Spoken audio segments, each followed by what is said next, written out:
নমস্কার বন্ধুরা, পিয়ালির গৃহকোণ চ্যানেলে সবাইকে স্বাগতম জানাচ্ছি। তো আজ হলো মহা অষ্টমীর সন্ধেবেলা।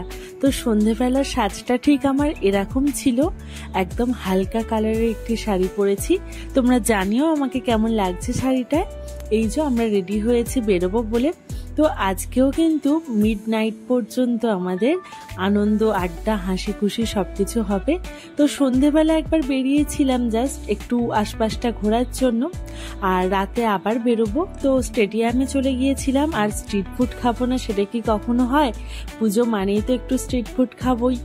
এই যে এখানে স্টেডিয়ামে দাঁড়িয়ে রয়েছি, আর আমার হাজবেন্ড অর্ডার করতে গেছে। তো দেখো এখানেও প্রচন্ড মানুষের ভিড়, আর সত্যি কথা বলতে প্রচন্ড গরমও ছিল। যাই হোক, আকাশেরও অবস্থা খুব একটা ভালো না। এই দেখো আমাদের জন্য খাবার এনেছে, তো আমরা খাচ্ছি। আমরা তিনজনই বেরিয়েছিলাম এখন। তো এই সব খাওয়া কমপ্লিট করে আমরা বাড়ি চলে গিয়েছিলাম। রাত্রে ডিনার কমপ্লিট করে আবার বেরিয়েছি রাত্রে। এই দেখো গঙ্গার ধারে এসেছি রাত্রে। তো আমরা এই যে এতজন ছিলাম, আমরা গঙ্গার ধারে দাঁড়িয়ে প্রচন্ড গল্প, হাসি, ঠাট্টা, আনন্দ মানে মেতেছিলাম। তো যাই হোক, দেখো পরিবেশটা প্রচন্ড হাওয়া দিচ্ছিল, তার সাথে গঙ্গা সামনে, আর তার সাথে বৃষ্টি পড়ছে। সবটা মিলেমিশে একটা অন্যরকম পরিবেশ ছিল। আর সত্যি কথা প্রচন্ড ভালো লাগছিল। আর এই যে আমরা সবাই আড্ডা মারতে মারতে চাও খাচ্ছিলাম।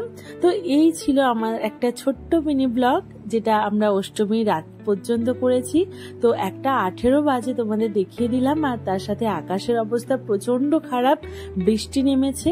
তো দেখো বৃষ্টি হচ্ছে বাইরে, আমরা একটা ছাওয়ার মধ্যে এতক্ষণ ছিলাম।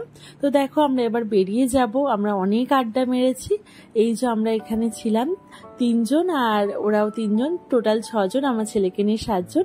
তো দেখো রাস্তায় এখনো লোকজন যাচ্ছে, এই বৃষ্টির মধ্যেও সবাই আনন্দ করছে।